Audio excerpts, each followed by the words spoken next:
J'ai tout essayé, j'ai tout fait. Je suis à bout. On dirait que je frappe un mur. On dirait que je frappe un mur. Respire. Je suis pas belle. Check ses photos à Mon elle. Facebook a l'air de rien à côté. Je suis pas Check ses belle. photos à elle. Sans vide. Sans fake. J'ai tout donné ce que je me suis donné à Je donne à fond. fond. Plus rien qui fonctionne. J'arrête pas d'aider tout le J'y monde. crois pour les autres, mais plus pour moi. Mais plus pour moi. Je cours tellement, Je suis vidée. j'arrive plus à respirer. Les enfants sont partis. La maison est payée. Pourtant, il y a comme le grand vide. Pas juste dans la maison, là, mais entre nous. C'est entre nous. Je me sens fake. Respire. Respire. J'ai donné tout ce que je pouvais. Respire. Respire. Il n'y a plus rien qui C'est ça, fonctionne. je me sens vide. Tellement vide. Par où on Quelqu'un a commence? trouvé le J'ai manuel? l'impression d'être dans une spirale. Comment reprendre le contrôle? Un manège qui Est-ce s'emballe. qu'il y a une porte de sortie à tout ce cirque? Comment on trouve l'équilibre? Respire. OK. Respire. on here at 10-4 and 2893.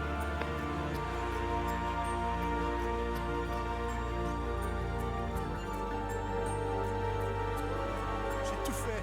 Il n'y a plus rien qui Je fonctionne. te dis, j'ai essayé, je leur dis, je vais changer, promis. Je veux enfin comprendre. J'ai besoin. J'ai besoin de quelque chose de plus grand. J'ai besoin d'être changé. changé. J'ai besoin d'être transformé. Bienvenue à Nouvelle Vie chez vous. Bienvenue à notre série Transformée ce matin.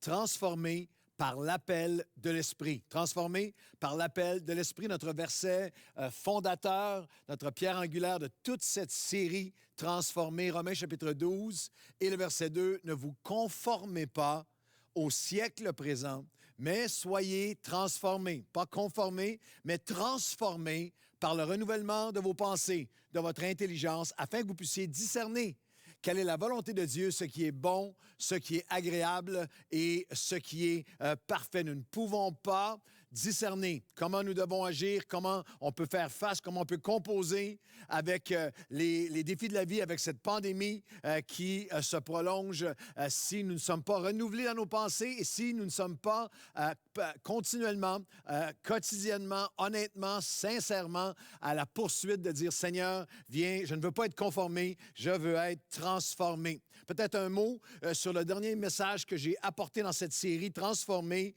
guérir de la colère ».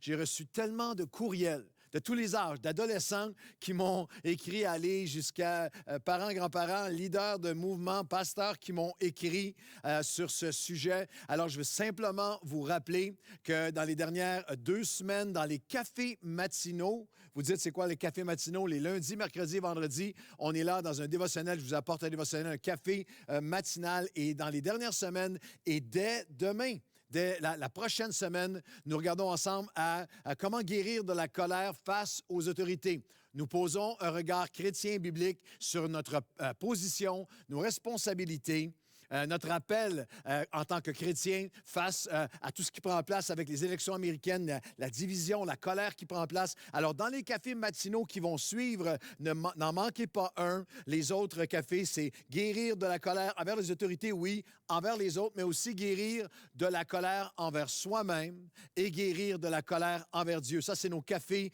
matinaux. Et dans les 3 derniers messages de cette série Transformée cette semaine, Transformée par l'appel de l'Esprit, je vais être en équipe avec Pasteur Stéphanie la semaine prochaine qui, elle, va apporter un message.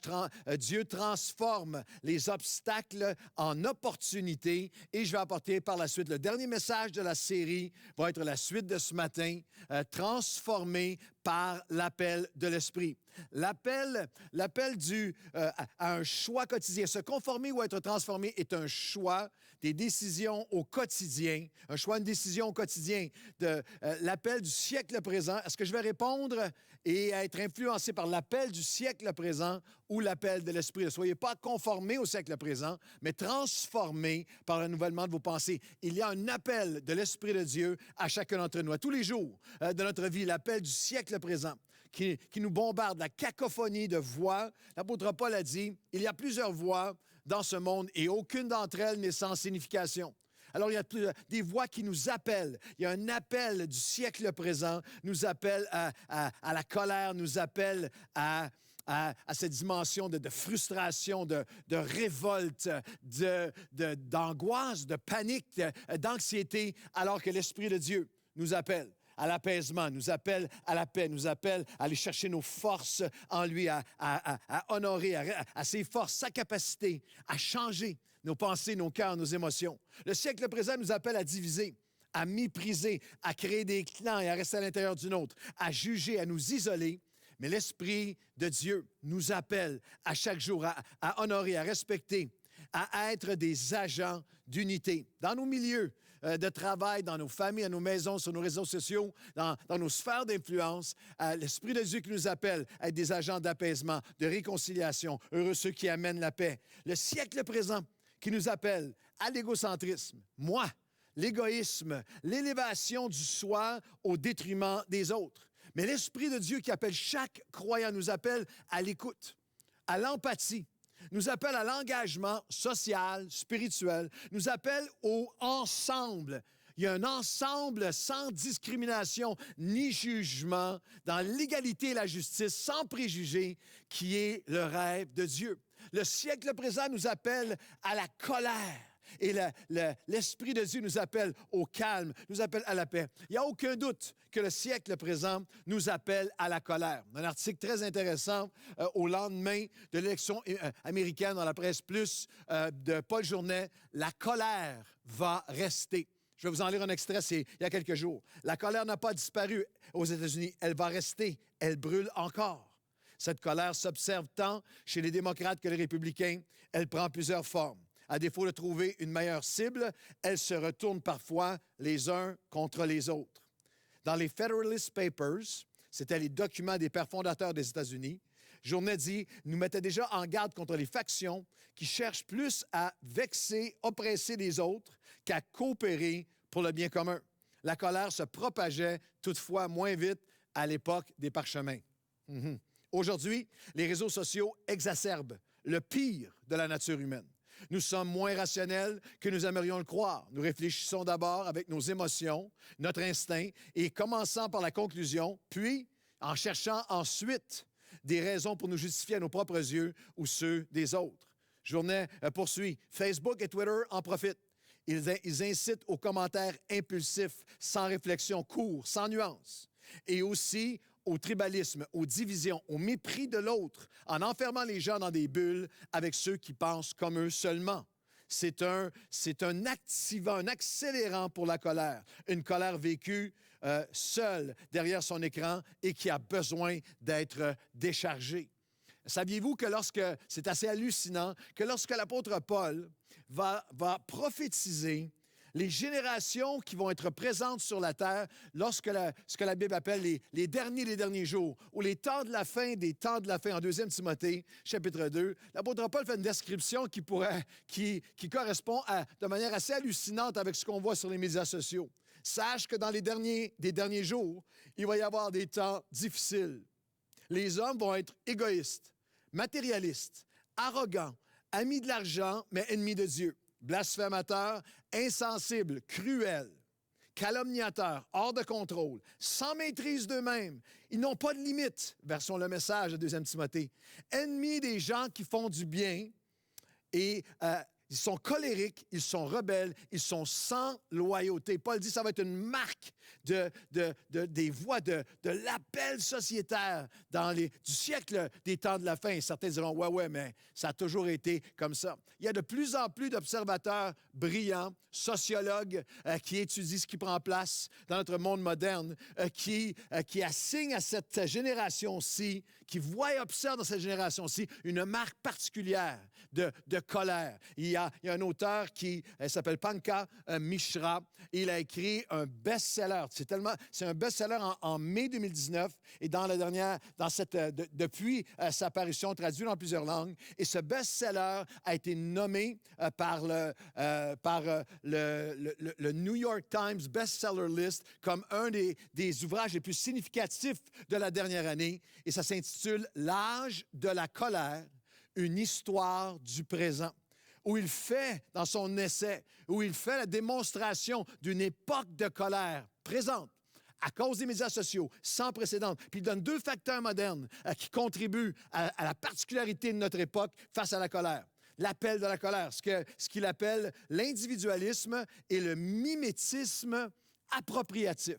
C'est quoi ça, le mimétisme? Le mimétisme, c'est la particularité, c'est dans le monde animal, par exemple, la particularité des espèces de se confondre et de se conformer à leur environnement. L'animal qui prend la couleur, prend les textures de son environnement, il devient conforme. Ou c'est même, une autre définition, la reproduction machinale, inconsciente de gestes et attitudes que tu as pris dans ton environnement. Et littéralement, cet auteur dit à quel point, avec les médias sociaux, des gens littéralement deviennent, il y a cet âge de la colère, une histoire du présent, un mimétisme. Je prends les opinions de ce que je lis, de ce que je m'absorbe, l'appel de cette société, l'appel du siècle présent m'habite et même en vient à me définir. Et au milieu de tous ces appels, il est tellement important, tous ces appels du niveau humain, il est tellement important de nous rappeler qu'il y a un appel de l'Esprit. Le dernier chapitre, un des derniers versets du dernier chapitre de la Bible, dans l'Apocalypse chapitre 22, et le verset 16 à 18. « Moi, Jésus, j'ai envoyé mon messager pour vous attester ces choses dans les églises. » Jésus parle aujourd'hui, à travers ses messagers, à son Église. « Je suis l'étoile brillante du matin. » Et l'Esprit et l'Église, l'Esprit, l'appel de l'Esprit. L'Esprit et l'Épouse, l'Église, disent « Viens ». Ça, c'est l'appel de l'Esprit, « Viens ». Et que celui qui entend dise « Viens ». Et que celui qui a soif vienne. Et que celui qui veut prenne de l'eau de la vie gratuitement. C'est l'appel de l'Esprit en ces temps de la fin. Nous allons être transformés seulement par notre réponse, alors que nous répondons à chaque jour à l'appel de l'Esprit. Question COVID. Quelle a été votre réponse, votre niveau d'engagement, votre niveau de réponse personnelle, d'intentionnalité à répondre à l'appel de l'Esprit, à la présence de Dieu, à sa parole, à son peuple, à ses principes, à son appel sur votre vie. Le contexte d'Apocalypse 22 est tellement magnifique. C'est la fin de toute chose. C'est les millénaires, c'est la fin de tous les millénaires. Le fil eschatologique de l'histoire humaine arrive à sa fin dans Apocalypse 22. Les millénaires passés, les 66 livres de la Bible sont complétés. Les derniers chapitres, c'est le dernier cri, c'est la fin. Les temps anciens sont passés. Les temps présents, c'est au bout des temps à venir. La fin du monde tel que nous l'avons connu. Le début du nouveau monde éternel que Dieu a préparé pour s'y racheter, pour ceux qui se sont donnés à lui, qui le connaissent, qui l'ont reçu dans leur vie, qui se sont consacrés à lui. Et comme dernier cri, vous avez l'Esprit et l'Église qui appellent. L'Esprit et l'Église qui appellent encore aujourd'hui. Il appelle son peuple. Il dit que celui qui entend, que celui qui a soif et que celui qui veut. L'Église, je suis un messager, bien humble, bien imparfait, mais comme messager à son Église. Je n'appelle pas les gens à un parti politique, je ne les appelle pas à un candidat, je ne les appelle pas à une opinion politique ou sociale. Je vous appelle, l'Esprit de Dieu vous appelle à venir à lui, à venir à Christ, à venir au Seigneur. Il appelle, reviens à moi, viens, que celui qui a faim, que celui qui a soif, que celui qui entend, que celui qui veut, parce qu'il ne s'imposera jamais. Il appelle son peuple, il appelle toi qui s'est éloigné de lui. Il t'appelle aujourd'hui, viens, t'as soif, viens. Il appelle celui qui s'est éloigné. Il appelle celui qui ne l'a jamais vraiment connu, ne s'est jamais vraiment abandonné à lui. Il appelle ton nom. Il y a plusieurs années, un ami pasteur me racontait cette anecdote. Tous les parents vont s'identifier avec lui, qu'il était pasteur, avait son bureau chez lui. Et il y avait un jeune garçon de 6 ans. Et alors qu'il était dans son bureau en train d'étudier un matin avec sa Bible et s'est préparé des messages où il était en train, dans un moment d'étude dans son bureau, il a entendu son épouse commencer à crier, et sortir en trombe avec panique, la panique qui frappe le cœur de réaliser que son petit garçon qui jouait, supposé seulement jouer dehors dans la cour, juste directement sous le regard de maman, juste à quelques instants qu'il s'est tourné la tête, il n'est plus trouvable. Est-ce qu'il est disparu? Qu'est-ce qui s'est passé? Ils avaient une panique particulière parce qu'ils vivaient près d'une rivière et il y avait eu des incidents qui avaient pris place où des enfants avaient été emportés par les flots. Alors là, il y a une panique totale, se mettre à courir dehors et à appeler son nom. Appelait son nom, appelait son nom. Et finalement, rapidement, 911, des policiers qui viennent, des voisins qui viennent, mon ami pasteur qui court dans la rue, appelant son nom, s'en va sur le bord de la rivière. Il dit, j'ai descendu, j'étais à mes pantalons, ma chemise, j'ai descendu dans l'eau jusqu'à la taille, mes souliers, appelant son nom, appelant son nom. Et tout à coup, il entend des cris, des clameurs, comme cris de soulagement, revient à la maison et ils ont ri et pleuré en même temps. Mais alors qu'ils sont en train de chercher, de tourner dans tous les sens le quartier, le petit garçon était dans le sous-sol, c'était 2 heures de temps, dans le sous-sol, dans un placard où il n'était jamais allé, s'était enfermé à l'intérieur pour jouer. Et là, tu sais quoi, alors qu'on appelait son nom, ils l'ont trouvé là, le prennent dans leurs bras, et là, c'est rire et pleurs en même temps. Et après tout ça, le pasteur va changer, mon ami va changer, il s'assoit à son bureau, commence à remercier Dieu, merci Seigneur pour mon fils, merci pour tout ce qui est arrivé, et une pensée qui est venue foudroyer son âme. Tu te souviens, c'est tellement frais pour toi comment tu appelais son nom, comment tu te sentais comme père de l'avoir loin de toi. C'est comme ça, Dieu le Père, c'est comme ça que j'appelle mes fils et mes filles. C'est comme ça, c'est ma douleur, c'est mon cri, c'est mon cœur pour chacun de mes fils et filles qui s'est éloigné de moi. N'en doute pas ce matin, tu peux seulement être transformé alors que tu reviens à l'appel de l'Esprit. L'appel de l'Esprit, il y a plusieurs portraits puissants dans le Nouveau Testament, dans l'Église, après la résurrection de Jésus, dans des croyants comme vous et moi, qui nous aident à découvrir et à nous emparer, à regarder ensemble qu'est-ce que ça veut dire, ça, comment on vit ça, répondre à l'appel de l'Esprit. On va regarder un texte magnifique à Paul qui écrivait à un groupe d'églises de la Galatie, qui est la Turquie moderne.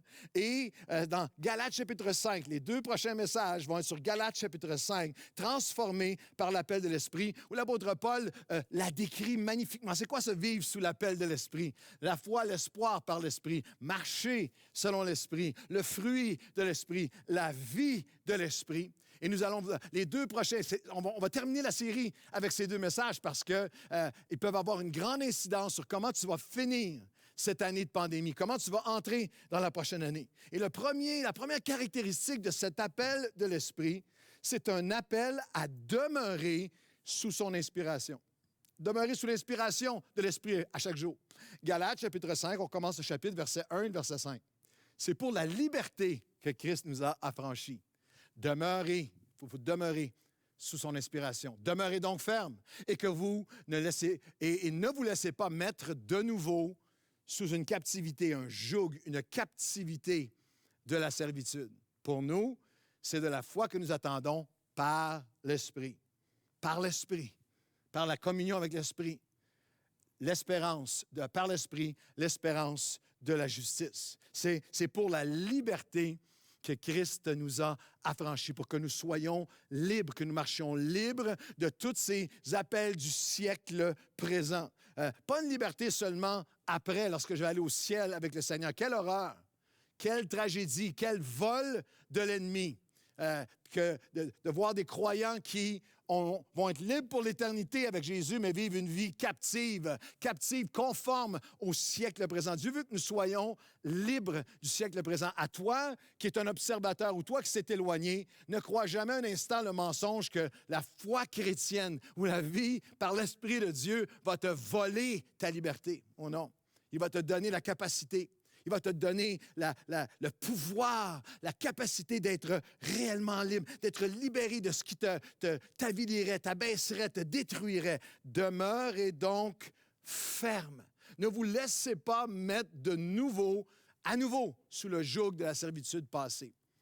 Les Galates avaient commencé avec Jésus par la naissance par l'Esprit, avec la plénitude de l'Esprit. Mais imperceptiblement, ils étaient en train de se laisser ramener sous un joug, dans leur cas, un joug religieux, un joug de légalisme, de dureté, de rituels passés qui revenaient. Alors, la question de l'Esprit pour toi et moi, est-ce que je réponds à cet appel? Et moi, pendant la COVID, est-ce que je suis demeuré ferme dans ma communion avec l'Esprit, par l'Esprit? Lorsque Paul dit pour nous, Cette communion avec l'Esprit, c'est l'appel de l'Esprit, c'est la foi, c'est l'espoir, c'est la patience, la résilience, le courage surnaturel par l'Esprit. C'est ce que j'ai besoin. C'est ce que tu as besoin pendant cette pandémie. C'est ce que j'ai tellement besoin. Alors, la question continuellement que je me pose sincèrement, honnêtement, je me pose cette question depuis, alors qu'on approche la fin de l'année. Est-ce que je demeure ferme dans ma réponse à l'Esprit qui m'appelle? Est-ce que je demeure ferme?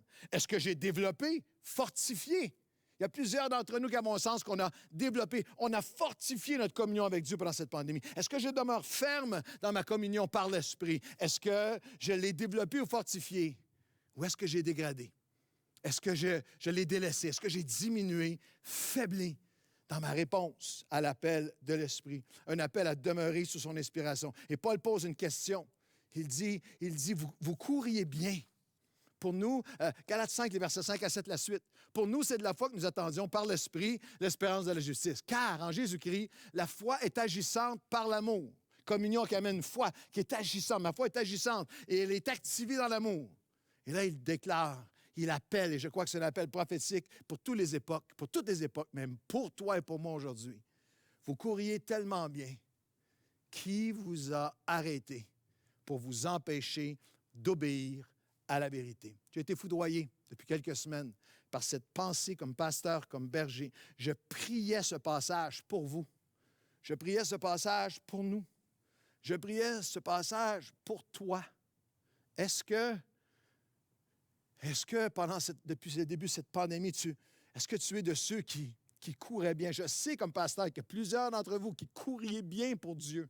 Tu courais dans ses plans, tu courais pour lui plaire. Tu marchais, la vie chrétienne est comparée à une course dans la Bible. Tu courais pour lui, tu courais tellement bien, tu avançais, tu cherchais à lui plaire, tu grandissais, tu marchais, tu avais un cœur, une soif, un désir. Tu courais bien, mais qu'est-ce qui s'est passé? Vous couriez bien, mais qui vous a arrêté pour vous empêcher d'obéir à la vérité? Qu'est-ce qui a arrêté? J'avais les mots arrêter et empêcher. Tous ceux qui. Est-ce que Seigneur, je ne vise pas d'autres, je regarde mon cœur. Est-ce que j'ai laissé le confinement sanitaire? Je ne peux plus aller à l'église. C'était ça qui était mon endroit où je me ressourçais, reboostais. Est-ce que j'ai laissé le confinement sanitaire ou social devenir un confinement spirituel, créer un confinement spirituel? Est-ce que j'ai laissé des conflits commencer à je courais bien, mais est-ce que j'ai laissé des conflits m'empêcher d'obéir à la vérité, commencer à m'éteindre? Est-ce que j'ai laissé une colère, est-ce que j'ai laissé des conspirations? Est-ce que j'ai laissé des théories conspirationnistes? Est-ce que j'ai laissé des contradictions apparentes autour de moi? Est-ce que j'ai laissé des craintes? J'ai laissé des chutes dans certains combats où j'étais gagnant, j'étais victorieux, mais depuis le début de la pandémie, il y a des choses, des cicatrices d'avant qui reviennent à la surface, des crises personnelles, économiques, familiales, professionnelles, mon travail. Est-ce que j'ai laissé ma communion avec Dieu être étouffée? Il faut que je revienne au souffle de Dieu. Vous avez entendu souvent cette expression-là, même pendant la pandémie. Respirer, prends ton souffle. Bien, il y a un passage dans Colossiens, chapitre 3, où il nous appelle à revenir au pneuma, au souffle, à l'inspiration du souffle de Dieu. Colossiens 3, et que la paix de Christ à laquelle vous avez été appelés pour former un seul corps règne dans vos cœurs. Et soyez reconnaissants que la parole de Christ habite en vous abondamment. Et instruisez-vous, exhortez-vous les uns les autres, avec sagesse, par des psaumes, des hymnes, des cantiques spirituels, chantant à Dieu dans vos cœurs, manquez pas ceci, sous le pneuma, souffle. L'étude théologique du Saint-Esprit s'appelle la pneumatologie. Le souffle. Prends ton souffle sous l'inspiration de la grâce. Dieu te parle aujourd'hui, il t'appelle. Que celui qui entend, que celui qui a soif, que celle qui entend, que celle qui a soif, que celle qui veut aujourd'hui vienne. L'Esprit et l'Épouse t'appellent. Viens te replacer, te repositionner. Viens tenir ferme.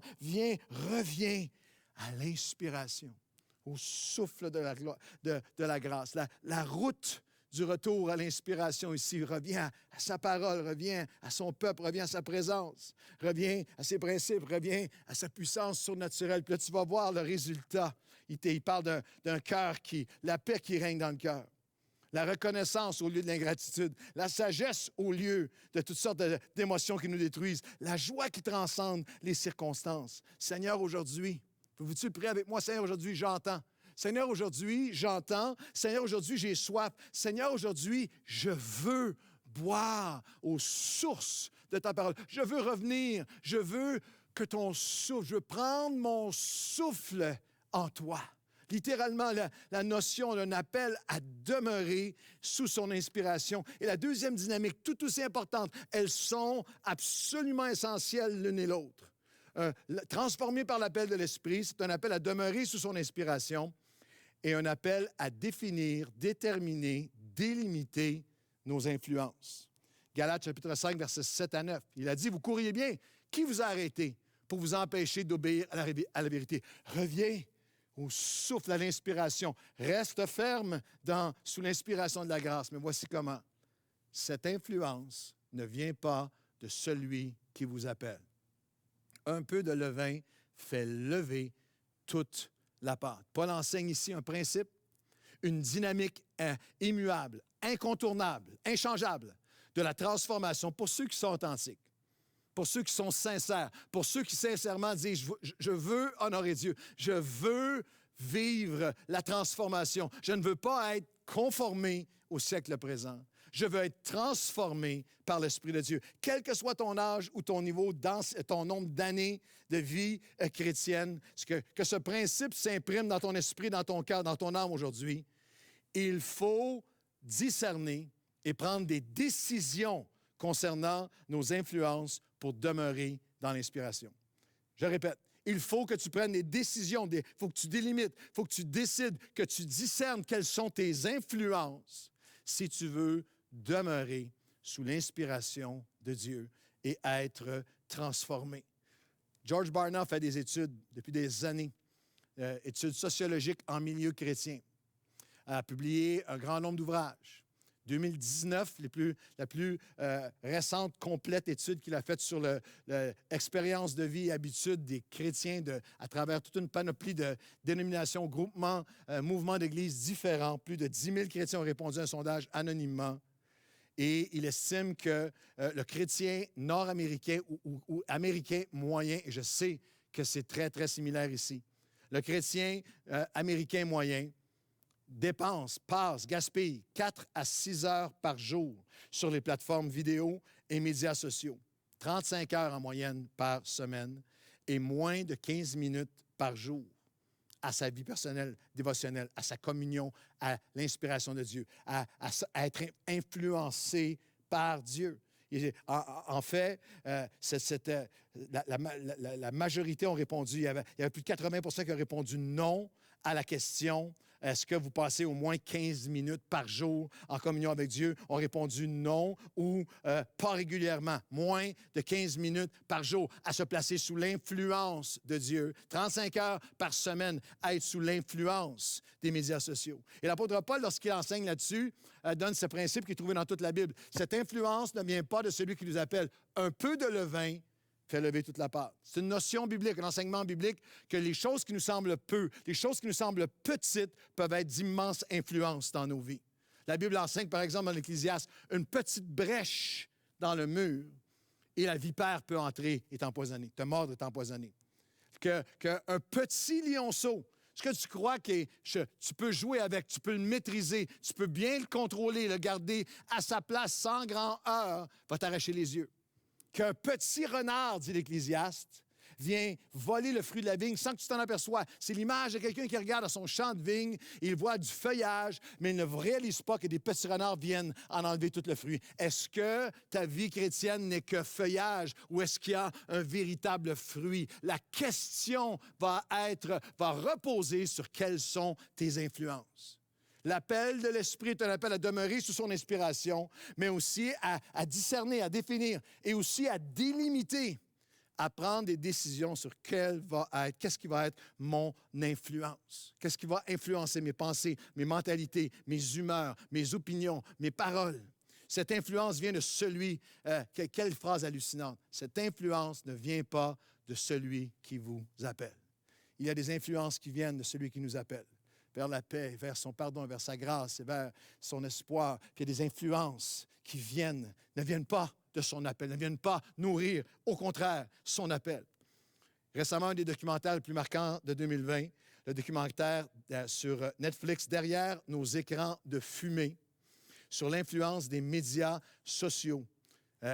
C'est un documentaire qui vient nourrir l'appel de l'apôtre Paul à dire, il faut que tu définisses, il faut que tu puisses définir tes influences, discerner leurs dangers, l'élément détonateur, l'élément de déclencheur, la dimension même destructive, contrôlant l'influence à travers les médias sociaux. Vous courriez bien, qui vous a arrêté pour vous empêcher d'obéir à la vérité? Cette influence ne vient pas de celui qui vous appelle. Il faut discerner et délimiter nos influences pour demeurer sous inspiration. Le documentaire « Derrière nos écrans de fumée » du documentariste Jeff Oryofsky. C'est un documentaire fascinant, inédit. Des spécialistes militants ou encore des anciens employés de très haut niveau, des cadres, des géants de la technologie, nous ouvrent les yeux sur la vérité cachée derrière nos écrans. Ils sonnent l'alarme concernant certaines de leurs inventions qui provoquent des addictions et déstabilisent des générations entières. Je vous donne quelques citations dans ce documentaire par des gens qui ont passé leur vie à étudier ces phénomènes. Des gens comme la citation de Tristan Harris, Dr. Tristan Harris, président et cofondateur du Center for Humane Technology, a dit ceci. Beaucoup de gens pensent que Google n'est qu'un moteur de recherche, Facebook une plateforme conviviale pour voir mes amis. Ce qu'ils ne réalisent pas, c'est qu'il y a des équipes entières d'ingénieurs dont le travail consiste à utiliser votre psychologie contre vous. Les fausses nouvelles se répandent 6 fois plus vite que les vraies nouvelles. Nous sommes sans cesse bombardés par des rumeurs. Nous avons moins de contrôle sur qui nous sommes et ce que nous croyons vraiment. Car si vous voulez contrôler la population d'un pays, il n'y a jamais eu d'outil aussi efficace que Facebook.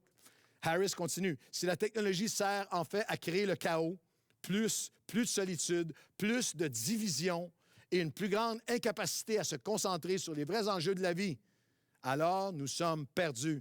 Cet échec émane sur l'humanité. Une autre citation de Shoshana Zuboff. Elle est professeure émérite à la Harvard Business School, sociologue, femme de lettres américaine. Elle dit à ce sujet, Facebook a découvert qu'il a été capable d'affecter notre comportement et nos émotions dans le monde réel sans jamais éveiller de soupçons chez les utilisateurs.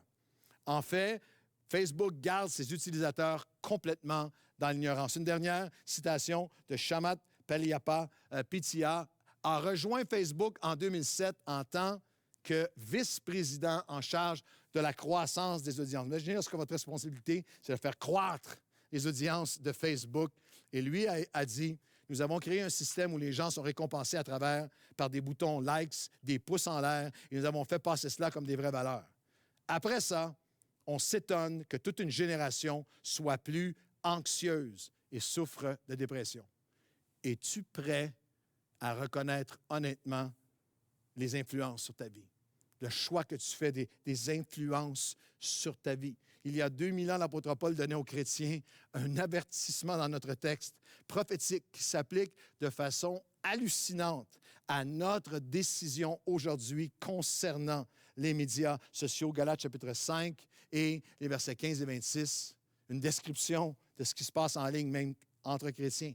Mais si vous vous mordez et vous dévorez les uns les autres, prenez garde que vous ne soyez détruits les uns par les autres. Ne cherchons pas une vaine gloire, plus de likes, plus de followers, Non, ne cherchons pas une vaine gloire et en nous portant en vie les uns les autres. Une description de ce qui prend place en ligne. Je regarde d'autres sur Facebook, je regarde à leur vie qui est pipée, qui est retouchée, qui est fausse, et la dynamique d'envie, pourquoi est-ce que je n'ai pas, la dynamique de vaine gloire, la dynamique littéralement de cet empoisonnement graduel, ce sombre et sinistre portrait de chrétiens qui s'attaquent, se mordre les uns les autres en ligne et qui seront détruits les uns par les autres, de sites chrétiens, de pages Facebook chrétiennes, d'émissions chrétiennes en ligne complètement conformes au siècle présent de colère, de négation, de conspiration, d'arrogance, de division, de méfiance, de vaine gloire. Et l'Esprit de Dieu, je termine avec ceci, dit simplement, réveille-toi, réveillez-vous, réveille-toi à la force, à la puissance destructive de ces influences sur ta vie. Tu ne pourras pas être transformé si tu ne réponds pas à l'appel de l'Esprit. Et l'appel de l'Esprit est un appel à demeurer sous son inspiration et à discerner, délimiter. C'est assez. Prendre des décisions sur ce qui va m'influencer. Notre dernier texte est dans Éphésiens, chapitre 5. C'est pour cela qu'il est dit, réveille-toi. Réveille-toi, toi qui dors, spirituellement. Relève-toi d'entre les morts, spirituellement. Et Christ t'éclairera. Il s'adressait à des croyants. Il s'adressait aux chrétiens d'Éphèse, endormis spirituellement, négligeant et minimisant l'influence destructive qui venait miner et saper leur marche avec Dieu. Prenez donc garde de vous conduire avec circonspection, non comme des insensés, mais comme des sages. Rachetez le temps, car les jours sont mauvais. C'est pourquoi ne soyez pas inconsidérés, mais comprenez quelle est la volonté du Seigneur. Ne vous enivrez pas de vin, c'est de la débauche. Soyez, au contraire, remplis de l'Esprit. Réveille-toi. Réveille-toi d'entre les morts. Réveille-toi spirituellement. Réalise, regarde, sois honnête avec ce que tu permets, quelle influence tu permets de venir façonner, souiller ton âme, ton esprit, ta marche avec Dieu. Prenez garde de vous conduire, et le mot circonspection, akribos en grec. Sois alerte, vigilant, comme une vigile, comme une sentinelle. Un état réveillé, pas insouciant pour ton âme, à souiller ton âme. Pas comme des insensés, inconsidérés, des écervelés spirituels, des inconscients spirituels. Racheter le temps, les jours sont difficiles. Toutes ces heures que tu jetais, que tu gaspillais à empoisonner ton esprit, tourne-toi maintenant vers Dieu. Tourne-toi maintenant, Seigneur, viens, Esprit de Dieu, je réponds à ton appel. J'entends, j'ai soif, je veux.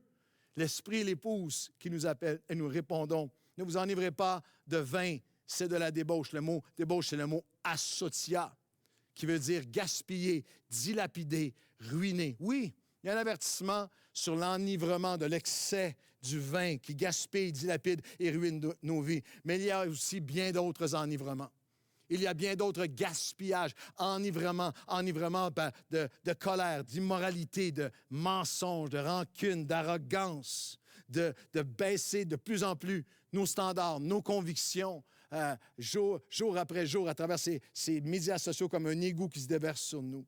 Soyez, au contraire, remplis du Saint-Esprit, l'appel de l'Esprit. Dans le prochain message, nous allons adresser ensemble comment Paul est tellement honnête qu'il y a une dichotomie spirituelle à l'intérieur de nous. Dans ce même chapitre de Galates 5 que je vous invite à lire en préparation pour le prochain message. Mais il nous enseigne aussi comment développer et littéralement incarner cette vie de l'Esprit. Alors, je vous appelle aujourd'hui à vous agenouiller à côté de moi. Est-ce qu'on peut prier ensemble et dire, Seigneur, aujourd'hui, j'entends, je veux, j'entends, j'ai soif et je veux.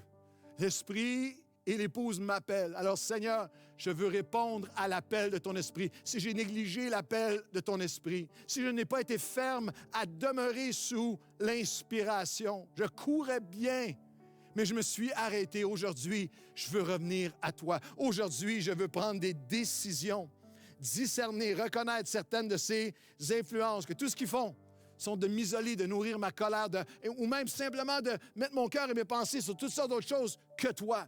J'ai besoin de toi. Nous avons besoin de toi. Alors aujourd'hui, nous disons, nous entendons ton appel, Esprit de Dieu. Nous avons soif de toi, Esprit de Dieu. Et nous voulons que tu nous remplisses à nouveau. Soyez au contraire remplis de l'Esprit. Aide-nous à discerner, Seigneur, ces influences qui ne viennent pas de toi qui nous as appelés et à prendre des décisions, Seigneur, qui vont changer le cours de nos vies. Garde-nous, protège-nous devant toi et garde-nous près de toi. Saint-Esprit, tu es le bienvenu. Viens régner dans nos cœurs et dans nos vies. Nous ne voulons pas être conformés au siècle présent. Nous voulons être transformés par l'appel de l'Esprit au nom de Jésus. Amen. N'arrêtez pas là, restez avec nous. L'équipe d'adoration nous conduit dans un chant, une prière, alors qu'ensemble nous prions. Saint-Esprit, tu es la bienvenue et soyons transformés par l'appel de l'Esprit.